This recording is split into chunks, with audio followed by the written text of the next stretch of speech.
right, thank you for staying with Daybreak. It's time for State of the Nation. We start by talking about matters of identity cards, and then later on we'll delve into the headlines here with my guests in studio already here. Honorable Dan Manzo, Senator for Makueni. Charles Owino is here, Head of the National Communication Center, and Dr. Christopher Wanjau, Secretary, National Registration Bureau. Thank you all for making time. And Dr. Wanjau, I'll start with you, and let's talk about matters IDs for now. What crisis has necessitated the mass registration of IDs that we saw being launched the other day by the Cabinet Secretary? Thank you very much, Trevor. There is no crisis. There was no crisis. And I think that was part of the normal process of ensuring that all eligible Kenyans are issued with the registration documents. As you are aware, every year we usually have a target of Kenyans that we wish to register. Like this financial year, from the 1st of July last year, 2024, to this year, 30th June, we are supposed to register. We have a target of 2 million Kenyans that we are supposed to register. And the drive that was launched by the CS Interior last week was part of that effort to ensure that we meet that target. 2 million every year? 2 million every year. Okay. That is an average of 1 million new applicants and 1 million replacement cards. Okay. How have those numbers been looking like the previous year? Have you hit those same targets? Yes, we have been able now to hit the target. Like now for this year, up to the end of February this year, we have been able now to register 1.5 million Kenyans. And we anticipate new that registration. 830,000 new registration and about 600 duplicates. And we expect to surpass even that target now by the new drive by the CS. And you are aware that he was doing that when he also removed the fees, the removal of the fees, the 300 shillings that was being levied to first-time applicants. So that was also part of the effort to sensitize Kenyans who could not have maybe acquired the IDs because of the cost of 300 shillings to come up in large numbers so that they can also take that advantage and apply for their identity cards. So how are you ensuring that there's no corruption in between here? Because when you say there's been removal of the 300 shillings fee, we know at the village level there's still issues of corruption. So the Department of National Registration done a lot of, there's a lot of transformation in the department, especially now on areas of automation. Because the biggest challenge was that mostly all the processes had been manual. We used to register, enroll Kenyans manually, transport those applications manually to the registration centers, and the process was a bit cumbersome. So as part of the effort of trying to streamline the process, we have now started automating the process. You are aware that currently we are doing real-time registration in all Huduma centers countrywide for both new applicants and duplicates. That means that once an application has been made, for example, in Mandera, Huduma Center, it is relayed real-time to the production center in Nairobi. That now shortens the waiting time for the application process because it does not matter the distance of where the enrollment takes place. And that now has helped now to improve now on the efficiency. Another issue is that we have also come up with a system to improve customer journey, so that ID applicants can be able now to trace and to track the applications from the enrollment to the production, and also shortening now the processing period. So now what is the average waiting time as we speak? Currently, the average waiting time first-time applicant. For the first-time applicants is between 10 and 15 days. 10 and 15 days. 10 and 15 days you have your ID. But we've consistently done stories where the collection has been a problem. How many right now do you have that have not been collected? So currently we have allowed 444,000 ID cards that are lying and collected across our offices. Yeah. And out of that, allowed 155 are new applicants, and allowed 208. 155 are new? Yes, 155,000 are new applicants. Okay. And then allowed 208,000 I'll duplicate ID cards. Okay. Yes. But let me bring in the other panelists on this. And Manzo had a concern with the registration, saying that this would open registration for refugees for voting at some point. He said that when you're not here, but we'll speak about that in just a bit. Let me bring in Charles Owino on this. Charles, will the extra vetting that was removed compromise security, having been in that sector yourself? I think extra vetting promoted corruption, if you ask me, because it put in hurdles for people who intended to be issued with ID cards, especially those along the border. Even ourselves, my community where I come from, there are a few of us who live along the borders, like in Migori, like in Suba and so on. So there were a lot of challenges because people are only looking at the border when they are looking at the northeastern side of it. And if you get into proper details, you'll find that even people who have been irregularly registered are not those ordinary herders crossing from Somalia into Kenya. They are people who are well established, people with money, people who would want to get these IDs. And if you look at it keenly, if we are to carry out maybe revetting of individuals who have our IDs and we suspect that they could not be properly registered, you'll find that they are not ordinary people. So much of it, extra vetting, because ordinarily, we should start it from issuance of birth certificates. Long before, in the 60s and 70s, even the chiefs had notifications because many children at that time were born at home.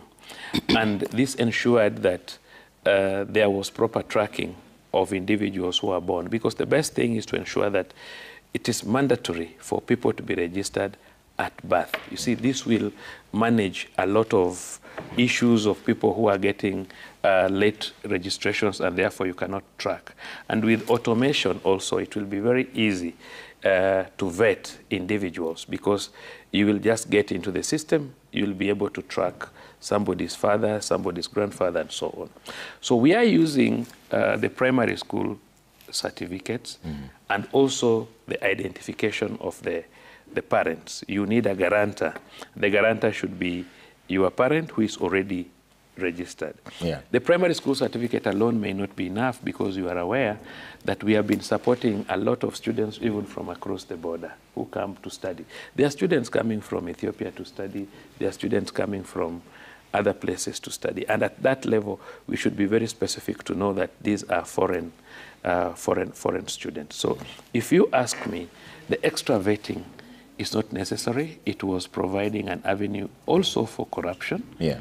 And people are still getting irregularly registered, even when we had extra vetting. And I've said here before that communities along the border are equally quite guarded.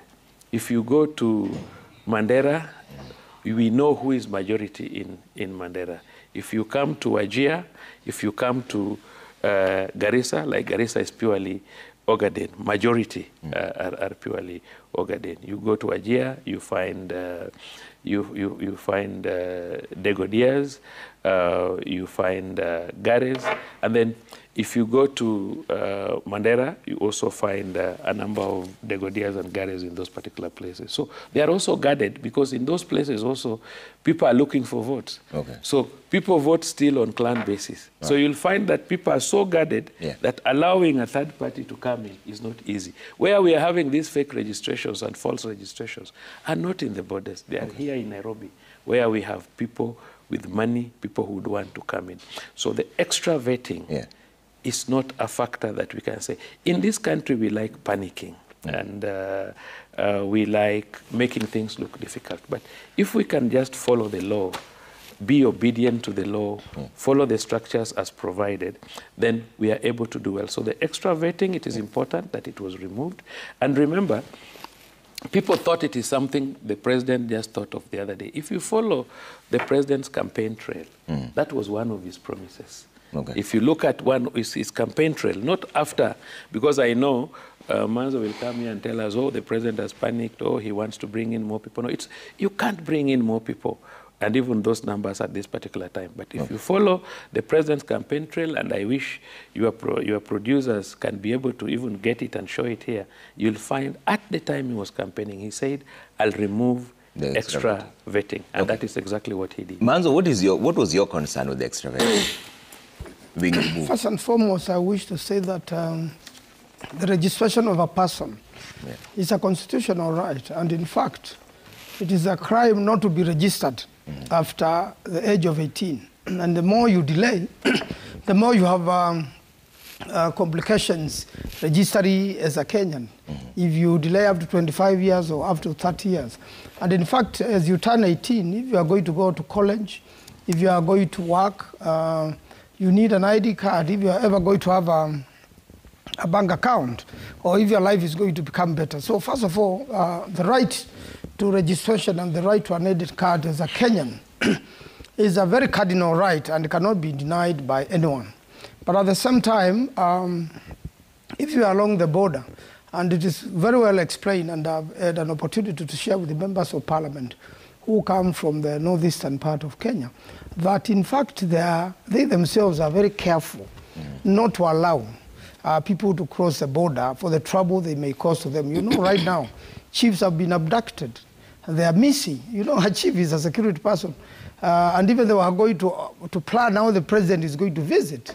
So the safety of the area is extremely important. And I'm told by these members of parliament from this region, if you want to know somebody who is not born in Kenya, along the border there, they do not have the BCG mark. It is as simple as that. You can even identify them here in Nairobi. So one who wants to be registered will also prove their identity. You know who their father is, up to their grandfather, and their genealogy.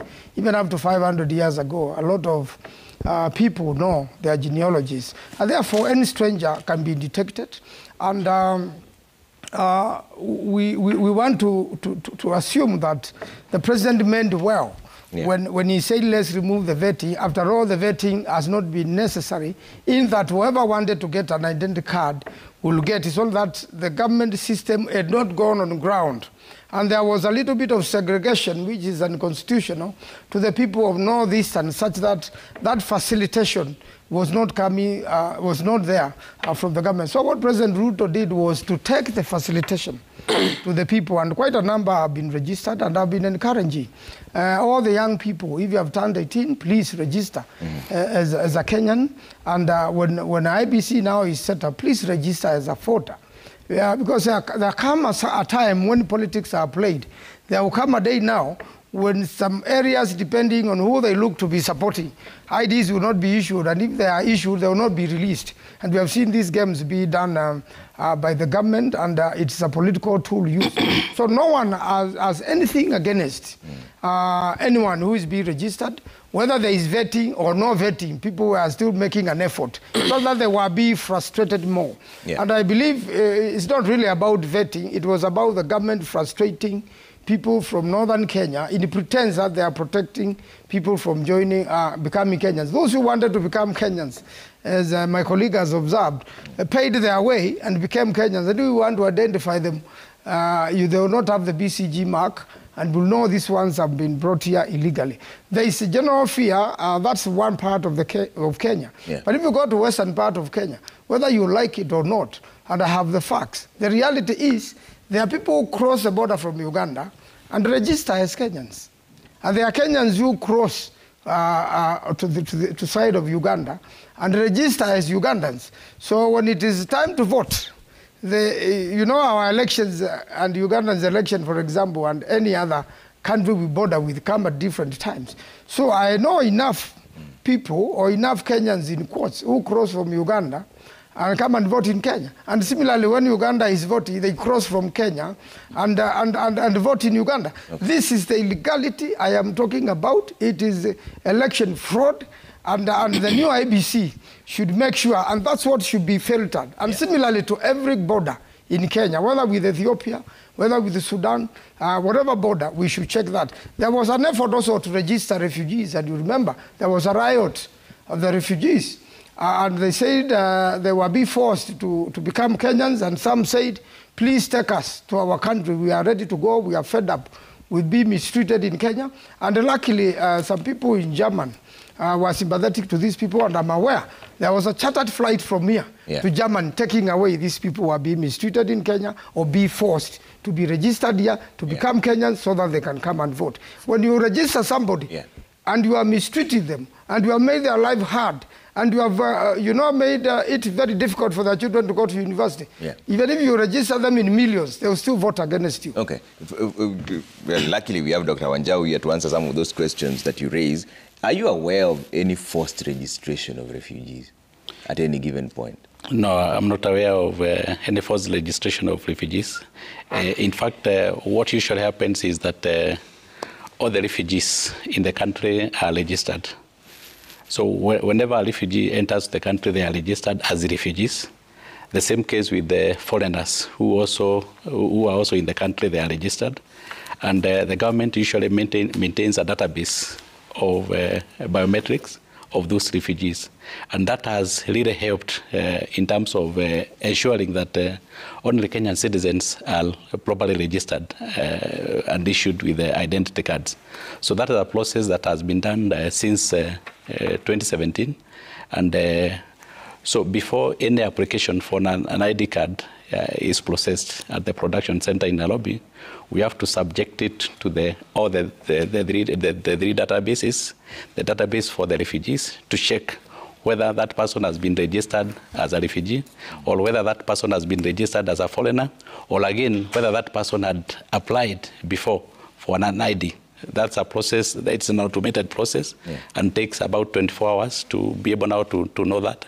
And that has now helped us to ensure that only the genuine Kenyan citizens are registered. Yes. Is there a cross-border registration, like the Senate is alleging, that people in Western cross over to Uganda and register as Ugandans and vice versa? It's not possible. It's not possible to have a cross-border registration because you know that registration, the process of identity proofing, that is confirming that the person being registered is the person who is claiming to be. It starts at the local level, that is at sub-locational level, to some extent even at the village level. So the area assistant chief or chief has first to identify that person, and of course the biological parent to that person has also now to introduce that person. So before you are issued with the ID card, there is that long process, including checking on your documents, like now birth certificate. And given the fact that currently the level of coverage of birth certificate has gone up, as you are aware, for every Kenyan child to go to school, one of the major requirements is birth certificate. So with that, it has now become very, very easy to identify genuine Kenyans who are born in the country from Kenyan parents and issue them with the registration documents. Has the removal of extra vetting increased the registration of new applicants, especially in the affected areas? I want to state that that has not in any way affected the registration process because, as you are aware, the removal of extra vetting has been there since May last year, 2024. So we have been doing a pilot program just to test the instrument, the new instrument that we came up with, to check whether they are able now to help us be able now to register Kenyans properly. And when you look at the comparative figures, like now comparative figures from May May last year, to May 2023 and figures for the same region for May last year, we are able now to see that there is no major difference. In fact, that process, that the process of removal of extra vetting has really helped that process because the chiefs and assistant chiefs are now more responsible. Under the older vetting committees, which were there, decisions were made collectively as part of by the committees, and therefore there was no one was personally accountable for any registration. But currently, what is happening? The chief and assistant chief and the biological parents or who introduces the applicants are now held personally responsible. And the chiefs and assistant chiefs being government officers, cases has really gone down of illegal registration. So you say that now it's absolutely free for new applicants, yes? Yes. So what is the cost of producing an ID, approximately? So how much does the government spend to produce just one ID? The government spent in upward of 700 shillings to produce one ID. 700? Yes, 700 shillings per ID. Okay. As you are aware, we are also in transition of introducing the third generation ID. That process started in November 2023. It's a higher version of the current card with improved security features, including the chip, just like an ATM card. And with that comes also cost. So it's a bit more expensive, but more secure compared to the other former ID cards. You cannot be able now to forge or to forge that ID card. So that's the new generation ID? That generation ID. Does that mean everybody has to transition, or is it just for the new applicants going forward? So currently we are doing a phased transition. So for all Kenyans who are applying for new ID cards, whether duplicate or whether duplicate and first ID card, they are getting now the third generation ID, and maybe with time we'll be able now to replace all the ID cards moving forward. But it is not mandatory now for Kenyans to replace for now. But of course, there are so many added features and advantages of having the new that generation card, especially in terms of now utility. Because as you are aware now, we are moving to a new era of digitization. And with now the new that generation ID card, there are so many things that you can be able now to do with it as compared to the other second generation What ID. will be so different apart from the security features of the third generation ID? We have the chip that is now embedded in the third generation there ID. There are concerns that it has an expiration date. Yes, it has an expiry date. That is 10 years expiry date. And the reason for the expiry is basically because of the electronic nature of the card. It's not about the citizenship. It's just the same as it happens like now with your ATM card. When, for example, your ATM card expires, that does not mean that your balances in the bank account is still not there. So I know there have been those issues. People saying that maybe my citizenship will expire because the ID cards expire after maybe 10 years. That is not the case. And of course, it's also a global practice for ID cards to expire, because like now for the second generation ID card that was issued in 1985, it was supposed to have been replaced in the year 2005, but that did not happen. Even in 2009, there was an attempt to have a replacement. Again, even in 2019, there was also that attempt to do the replacement. And it is also because of change of biometric features, like now the photo. A photo that was taken in 1995, 30 years ago, of you or me, is quite different with the current photo. So sometimes it helps to ensure that we are also able now to update on the biometric information. So that means after every 10 years, there'll be almost like a new set of details being taken, like a new picture and all? Yes, but the main, what is important, and that's what, as a National Registration Bureau, we are working on, because that was what was creating anxiety, is to have a seamless process of replacement of those documents moving forward, so that Kenyans do not suffer as they try to replace their document. And with automation, it is possible to do that without even visiting our offices. And those are the processes that we are working on. So the first ID card for the first applicants that did the first application in 2023 will expire in 2033. And of course, it depends with the time when you do the application. All right. We have to take a quick break, but there are two quick questions that I need to pose to you before we go, because I know after this we're getting into politics and we release Dr. Christopher Wanjau, Secretary, National Registration Bureau. Let's bring up those two questions in regards to the IDs really quick. And then William says, let the officer talk about the expiration of these new IDs. What will happen when an ID expires and one doesn't renew it? Will it be an offense? That's the only part we haven't answered. What happens if it expires and somebody doesn't renew it? Will it be an offense? Write that down. And then Martin says, why are some ID numbers not recognized, especially when registering on government online platforms like eCitizen and SHA? 2 quick response reactions, and then we move from there. Why are some ID numbers not recognized, especially on the new platforms like eCitizen and SHA? And then will it be an offense if your ID expires in the new 3rd generation and you don't renew it? Yes. Okay, thank you very much. That's a very important question, whether it will be an offense or not. What will happen is that, as a follow-up to the second question that you have just asked, whether when sometimes your number, you have an ID number that does not reflect in the system. So what happened is that whenever you replace your ID card, we have an IPRS system that linked all ID cards, and it's a system that is used by most of the institutions, the banks, financial institutions, and other institutions, including M-Pesa, including eCitizen, and all those other institutions. So whenever you do a replacement, the ID card, the ID number does not change.